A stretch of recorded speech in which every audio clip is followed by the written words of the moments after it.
Okay, so once again, hello everyone and welcome to today's webinar. I am really glad and excited that you joined us today. Now, my name is Nika, I'm your success manager here at Positionally, and my goal today is to teach you the basics of keywords, keyword research, SEO-friendly content, and monitoring.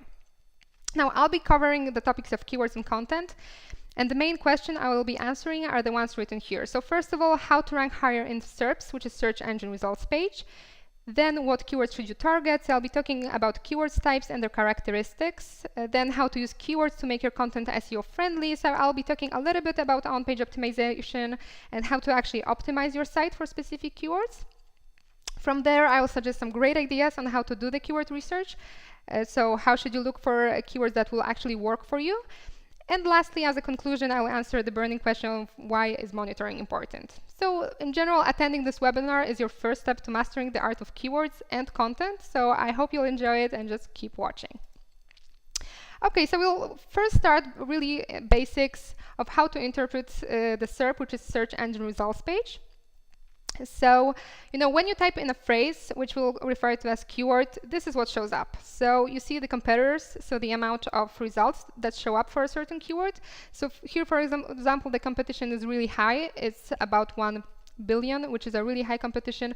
We right away see the paid ads. So you see 3 paid ads at the top and more than 3 paid ads on the right-hand side. And below that, you will actually see the organic results that we want to focus on.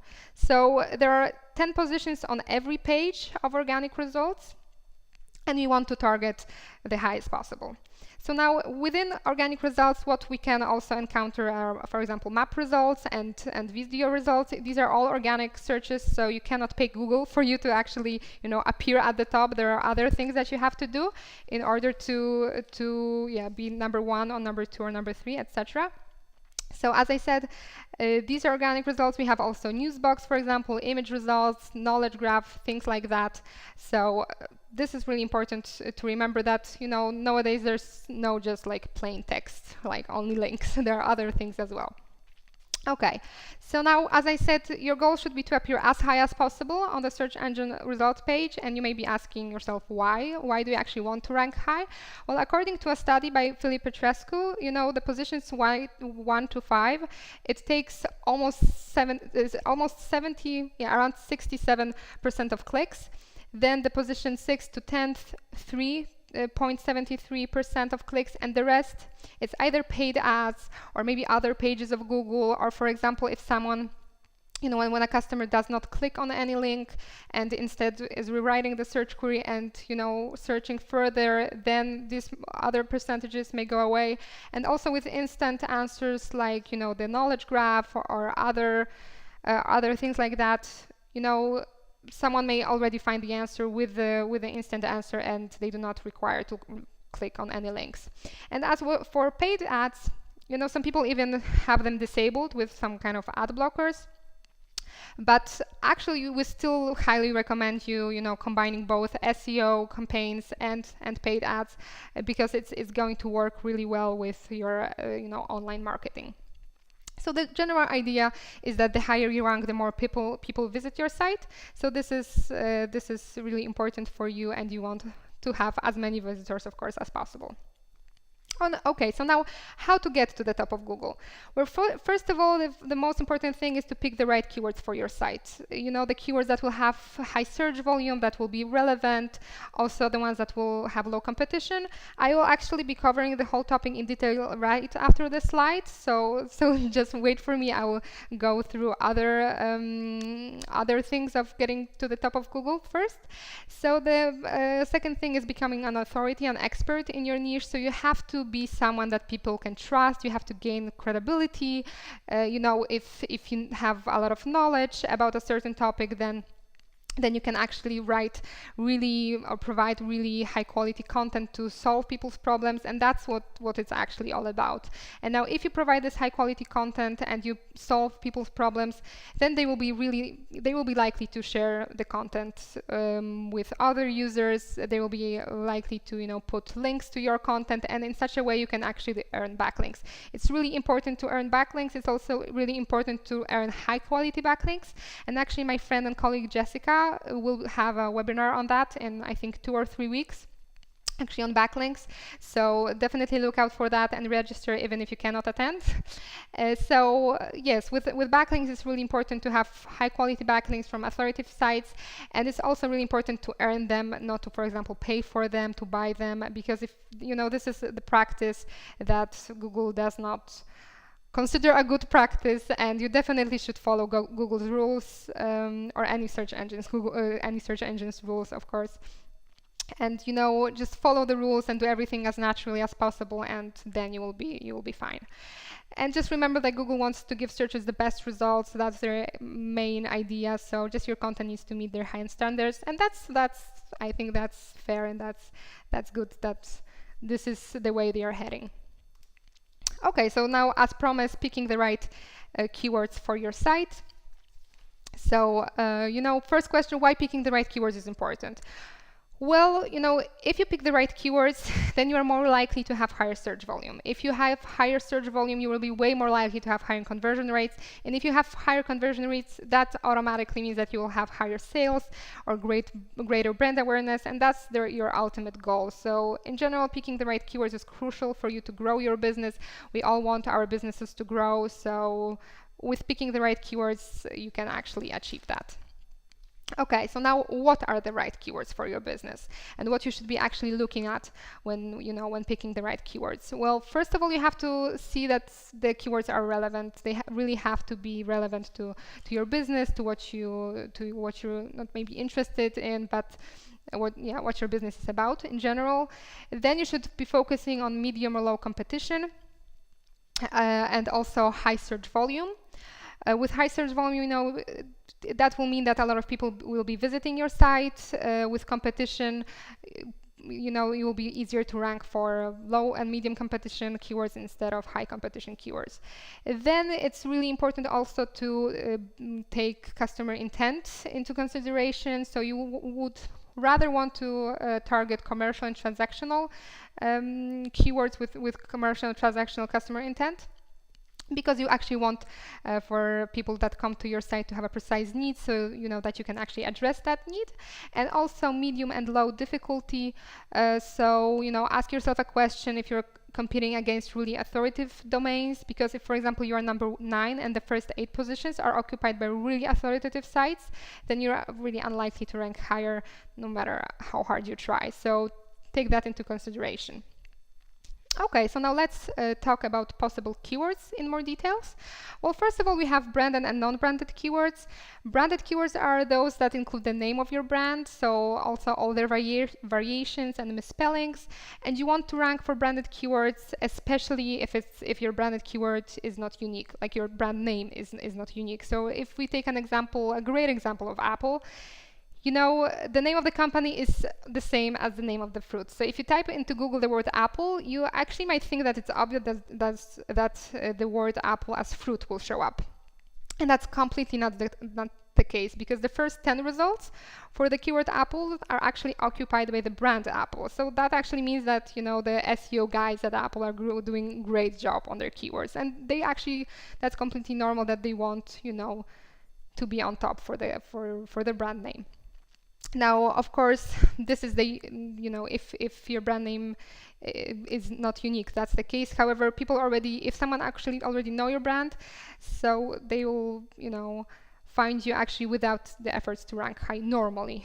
so with that being said, you have to actually switch way more to non-branded keywords, where actually the name of your business is not included, because you want to gain visitors that do not know your brand, and you actually have to, in a way, measure the effectiveness of your SEO efforts. And with branded keywords, you never know if they actually come because they know you or no.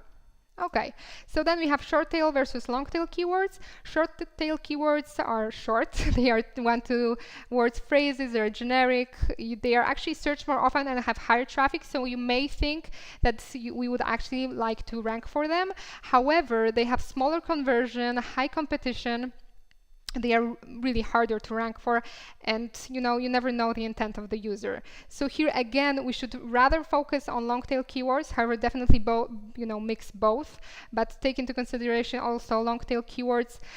So there are 3 or more words phrases. They have higher conversion, low competition.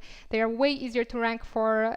The intent is more precise. It is given there, and yeah, as I said, although it's searched less often and brings smaller amount of traffic, it's really important to remember that 70% of all search traffic actually arrives through long tail keywords. So definitely focus more in that direction, but of course do not forget about short tail keywords as well.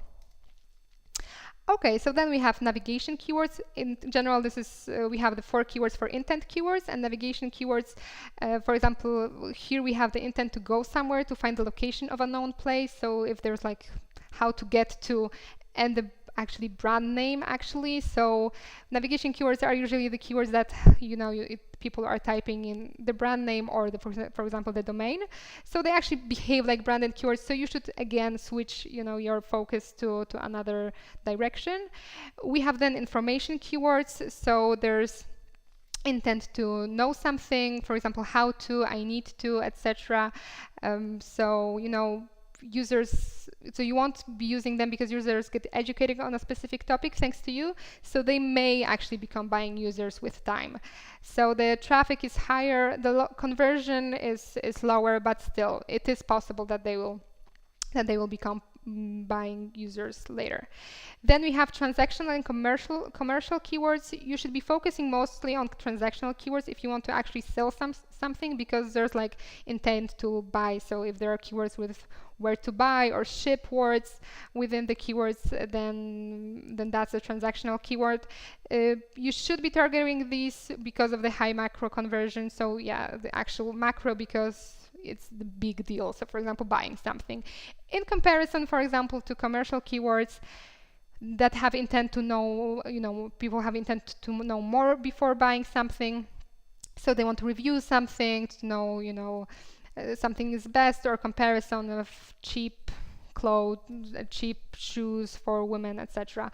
So you have high micro conversion, and micro conversion is like signing up for a newsletter, for example. So like small steps, but they actually can translate also to them buying something. However, macro conversion are way lower than with transactional keywords. Okay, so then we will move on to creating SEO friendly content. Before we get actually to the keyword research part, because I think it's really important to look at optimizing your page for keywords, to actually for keywords to make your content more SEO friendly. So now, what actually is SEO friendly content? Well, first of all, it's a content that is written both for customers and search engines. However, you should always, and I will repeat it, always write for your customers first. Then it should be rich in relevant keywords. It should be unique, original. People should be really likely to read it. It should be really informative, and also based on you being an expert. It should be also easy to share, and that also means not only with the share buttons, of course, but also the message that is behind such an article, for example, should draw people to actually want to share it. And also you should remember to update it regularly for people not to forget about you and your site. So generally the deal is to share interesting content to your audience. They wouldn't be able to find elsewhere, because no one wants to read something over and over again. You have to create, you have to be creative in a way. And also, what's really important for it to be engaging. So do not make it, like a plain text. So make it engaging by using, for example, images, videos, podcast charts. Infographics are really popular right now. Maybe add a game for people to be more engaged. Anything interactive that can make your content, as I said, much more than just a plain text. And also remember not to over-optimize the site. So although it's really important to do everything also for search engines, do not overdo it. Okay, so now I will be talking a little bit about creating, like more in depth about creating SEO friendly content for particular keywords. You know, and although these particular two, title tag and meta description, are not SEO ranking factors, they are really important to make your content, you know, to be perceived as relevant by your customers. So these are the things that you see actually when typing in search queries. So it's, you know, it's not precisely on the page. However, it's still really important. So title tag, which is a really short description of your content, it should be maximum 60 characters, including spaces. It should be relevant. It also should be an answer to a question. So if your customer has a question, it should, you know, be addressing that question.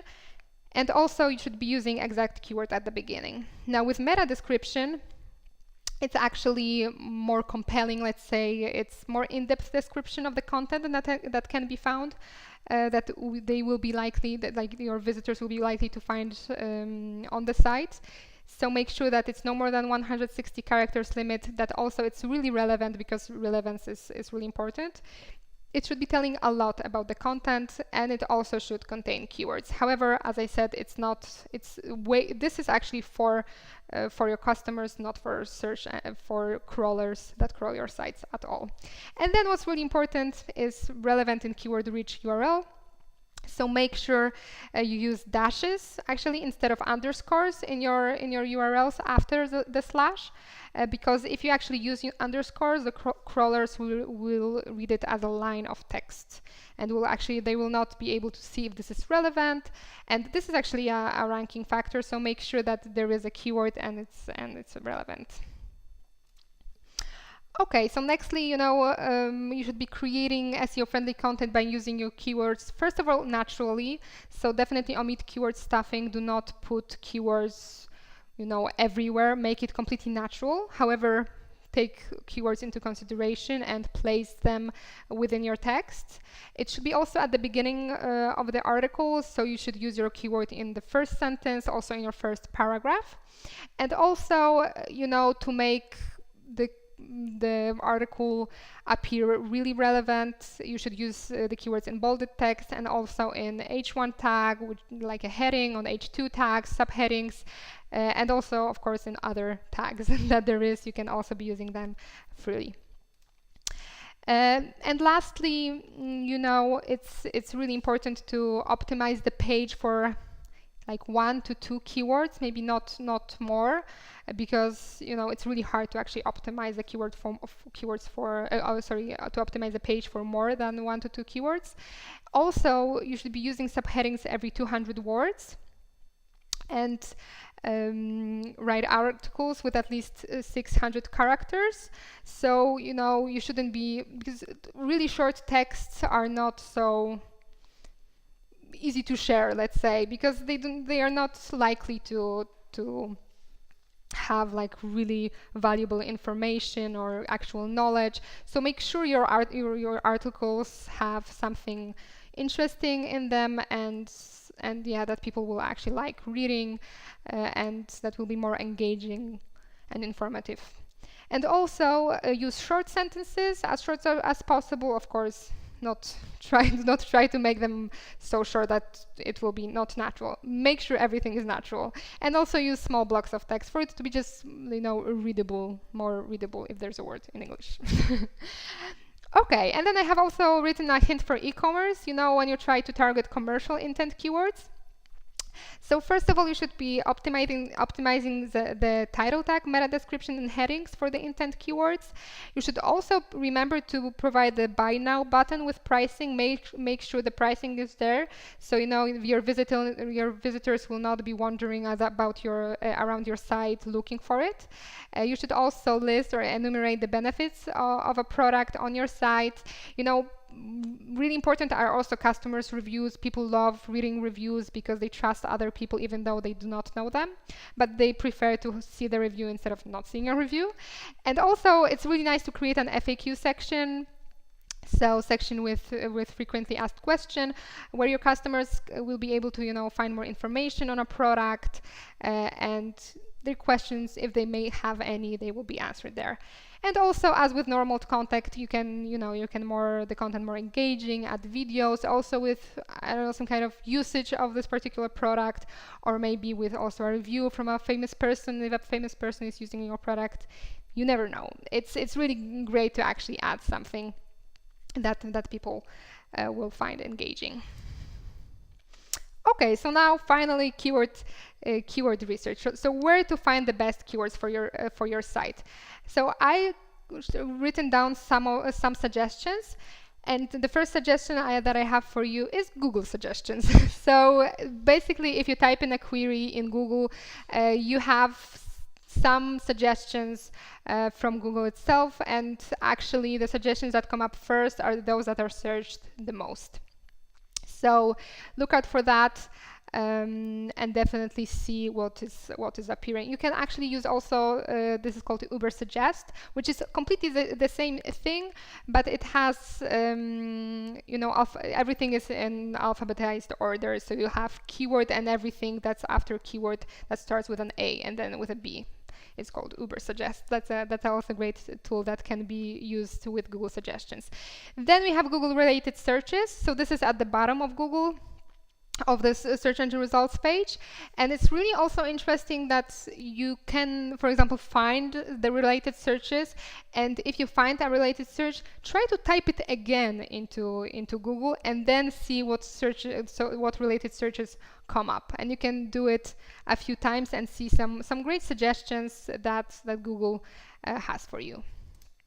Okay, then we have Google Search Console, which was formerly known as Webmaster Tools. You may know this by this name, actually.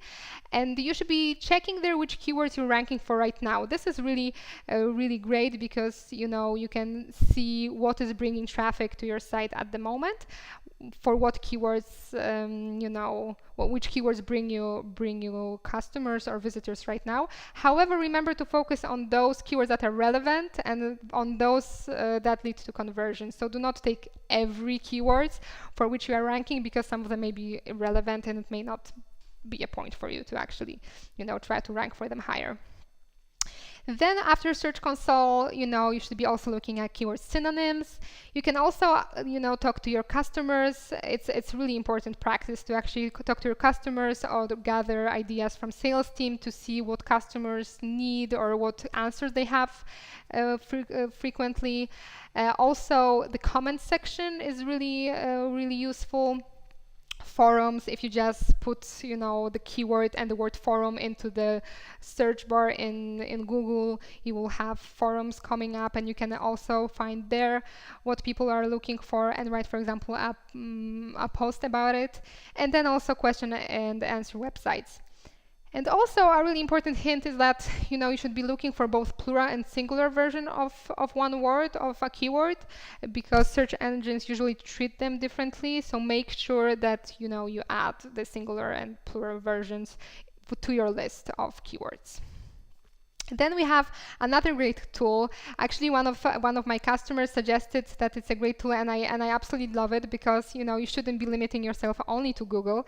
So you can also look at Yahoo, Bing. You can also see that Amazon, for example, what they are ranking, what they have the suggestions searched more often, or keywords that they are searched the most. So definitely check out Suvel as well.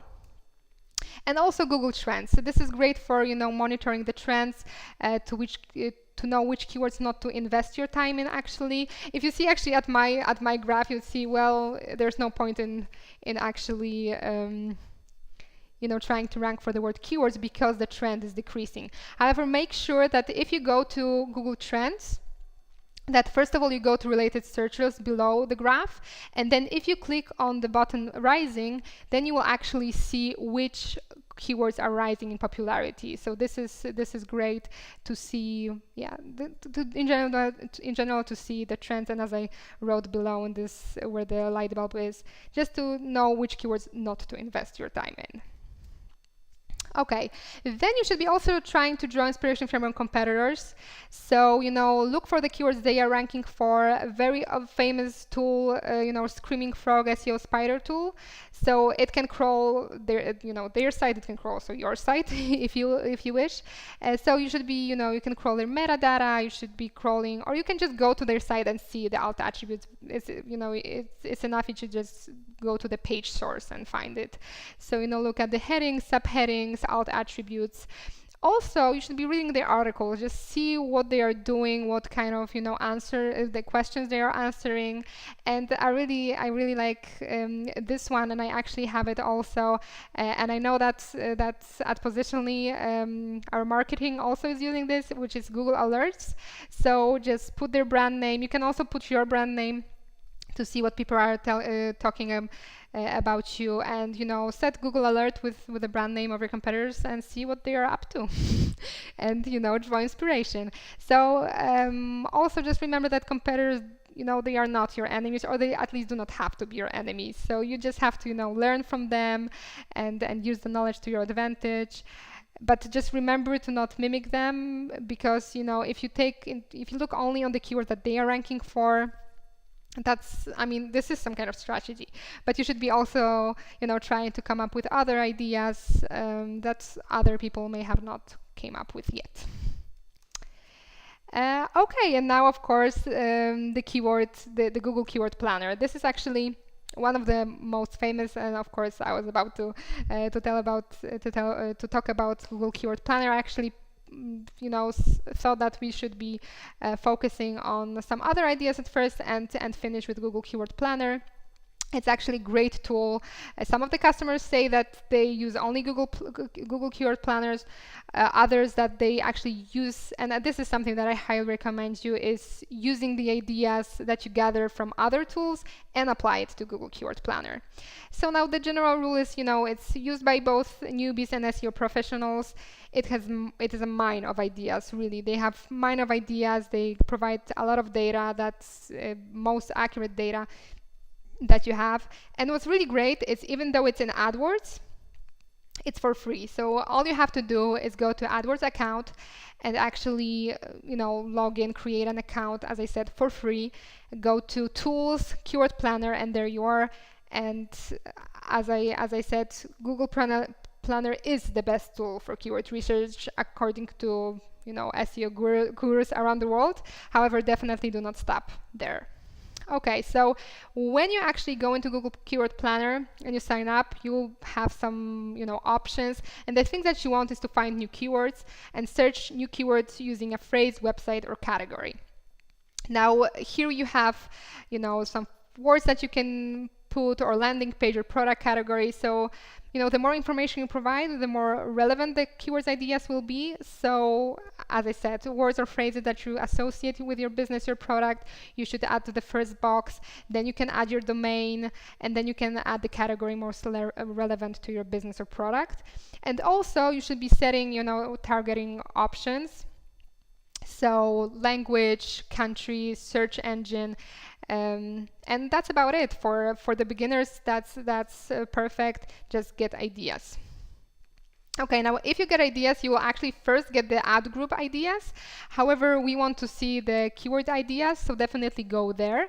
You can either download the list right away to see everything, but this is how I sometimes do it. However, definitely, if you're doing it for the first time, you should be definitely sorting everything at first. You can easily do it within Keyword Planner. So sort it by average monthly searches and see the keywords with high search volume. Also look at the competition and suggested bid to see which keywords are popular and have commercial intent, because those that have, some may have competition, like low competition, but the bid is really high. That means that, the commercial intent is really strong, and then it may be other way around. However, just remember that if the suggested bid is high, that means that people are likely to pay a lot to be on the top, even if it's for paid ads. And also, if you gather this list, You just have to use common sense and ask yourself which are, which keywords that you found here are relevant to your business, and then create a list from there. And also, if you see on this screenshot that I took, you have this little gray graph, and this is great because you can actually see this is similar to actually keyword trends. So actually, if you click on it, you will see the graph for the past 12 months, and you will see the trend, how many searches in what month there were. It's also great if with seasonal searches to see if there are, for example, for some seasonal searches or keywords, if people are actually searching for those keywords in different times, because that may, of course, also happen. And also, what's really important is after you finish with Google Keyword Planner, you can actually use also our positional keyword mixer, because most search engines look at the word order. So just make sure you optimize your page for different variations of keywords. And as I said, you can do it with our tool. Okay, so now that you have the list, and you should be having, if you are starting, you can have like 10 to 15 keywords. It all depends on you. If you have, you can add them manually. If you have bigger bigger lists, you can be using a CSV file. So it's definitely faster that way.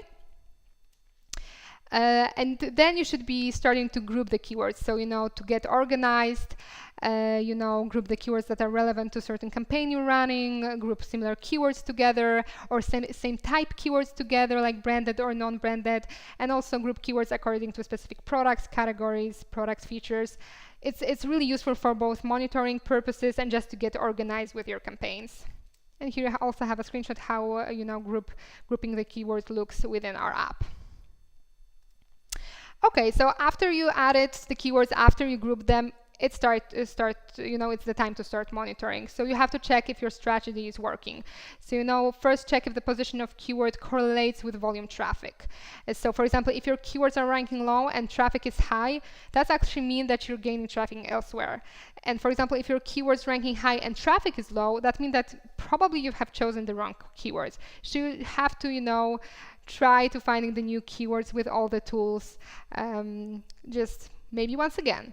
And also compare yourself to your competitors, to see how they are doing, and if their positions are working better than yours, why are they ranking higher than you. As I said, draw inspiration from them. And also, juxtapose the rankings with your traffic data from Google Analytics.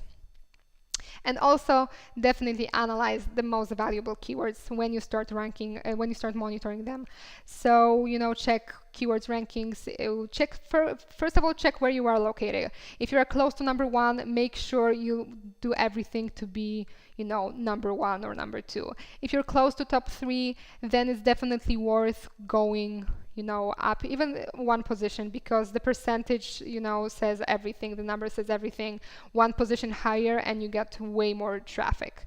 And also make sure, that if you're close to changing pages, you should be doing also a lot of work to actually go from one page to another. So from second page to be, for example, to be 10th position. It also translates into your traffic and more visitors to your site. Then you should be analyzing keywords performance. So, keywords that bring you conversions. So, look at the keywords that translate into people buying or signing up for a newsletter. And lastly, check the keywords and analyze the keywords quality. So, which bring, users engagement. And with user engagement, it means if bounce rate, if people actually go to your website and they quickly return to the main site, or they stay. Also, and you of course want to you want to have as low bounce rate as possible. Also, amount of visited sub pages. Again, you want your people to visitors to be within your app and actually explore more, go from one page to another. And then, time spent on the page, how much time they spent, if they just browsed through it or if they actually, looked at the content that you provided. And this is everything is also possible to track within Google Analytics. So we have also incorporated with Positionally, we have also Google Analytics incorporated. You can also track it outside of Positionally as well in Google Analytics. And now it's really important to analyze the keywords as much as possible, reevaluate the keywords, every 2-3 months, and expand the lists. Of course, if the keywords are working. If they're not working, maybe you should be working again on the list that you've, chose at the very beginning.